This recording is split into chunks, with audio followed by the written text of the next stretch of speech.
Dans l'ensemble, les années d'expérimentation sur le terrain ont mis en évidence les éléments garantissant le succès d'une stratégie de contrôle du pollen de l'herbe à poux.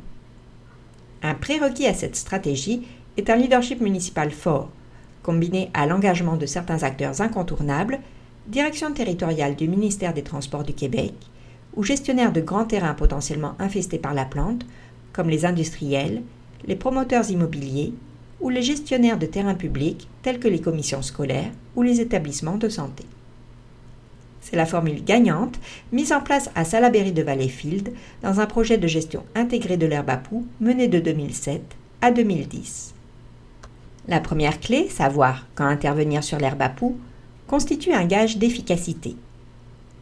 La plus courante et la plus simple des techniques de contrôle pratiquées au Québec, soit la tonte ou la fauche sur les bords de route, est très efficace pour réduire le pollen dans l'air.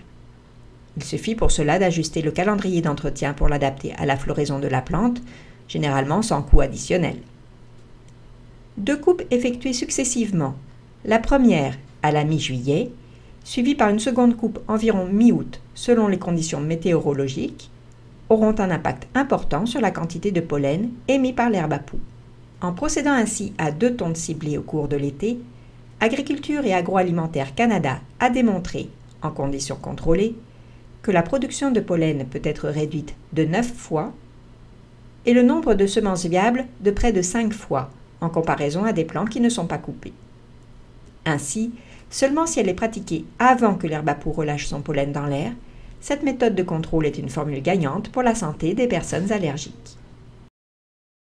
La seconde clé consiste à cibler et prioriser les sites d'intervention en agissant là où la population réside, puisque le pollen voyage peu, à moins de 800 mètres de sa source, et uniquement sur des terrains reconnus comme un risque d'infestation par l'herbe à poux. Les 2 catégories de terrains les plus propices à son développement sont les terrains perturbés, tels que les bords de route, les dépôts à neige, les terrains vacants ou en construction, et les terrains industriels. Elle est également retrouvée au niveau des terrains aménagés, par exemple en bordure des espaces verts et des parcs. L'herbe à poux est en revanche presque absente des terrains résidentiels, probablement grâce à l'entretien régulier de ces terrains, sauf au niveau des emprises municipales.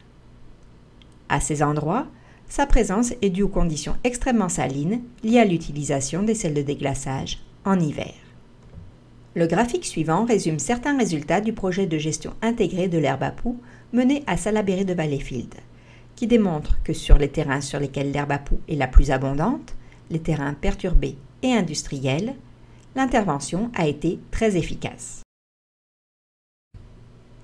Des analyses de la Direction de santé publique du Saguenay-Lac-Saint-Jean et d'Agriculture et Agroalimentaire Canada ont montré que l'herbe à poux pousse selon un gradient. La prolifération de la plante se situe dans le 1er mètre le long de l'accotement des routes, à partir desquelles elle envahit les terrains. Le développement de l'herbe à poux au bord des routes est également fonction de leur fréquentation et du type de recouvrement utilisé. Un autre projet des directions de santé publique de Montréal, de la capitale nationale et de la Montérégie a renforcé ces observations en montrant que la présence de l'herbe à poux est plus marquée au bord des terrains et plus côté rue ou route qu'en arrière. Sur la base de ces informations, au niveau des bords de rue, de boulevards et de routes, une bonne pratique d'entretien devrait comprendre 2 fauches à des dates clés, en particulier mi-juillet. Pour les terrains vacants, 2 procédures d'entretien sont possibles. Soit concentrée sur les contours du terrain, puisque l'herbe à poux n'est pas une bonne compétitrice, elle ne résistera pas à la pression d'autres plantes qui se développent. Elle finira donc par être étouffée. Ou encore, sur l'ensemble du terrain. Quoi qu'il en soit, les actions seront réalisées là où cela compte, pas où cela paraît.